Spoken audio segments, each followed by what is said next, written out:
My name's Zach and I'm in my third year of my PhD at the University of Leeds. I am in Brendan Davies' lab and I'm currently doing my PhD on gene regulation in plants.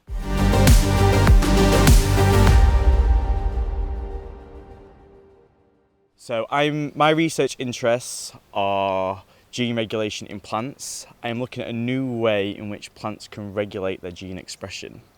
So I'm looking at some conserved proteins, and these proteins can regulate gene expression through stalling the ribosome, which is the protein complex that translates mRNA into proteins.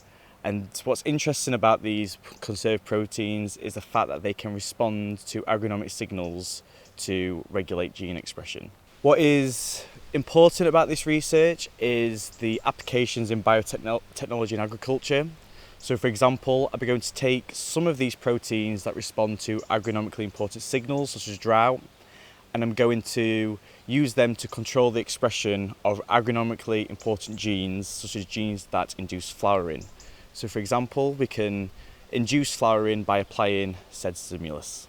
I first became interested in plant science during my undergrad. I had a lecture series of Dr. Jeremy Pritchard, and he had a really engaging lectures about plants and how they respond to their environment. That then grew into more of a deeper interest during my MSci lab project in which I worked with Dan Gibbs, and I really enjoyed the research process and I'm just following that dream now. The most rewarding part of being a PhD is the community that you find yourself in. You see a lot of familiar faces, you get to travel around the country doing different conferences, and now after the pandemic's over I can start travelling abroad and meeting my fellow plant scientists overseas.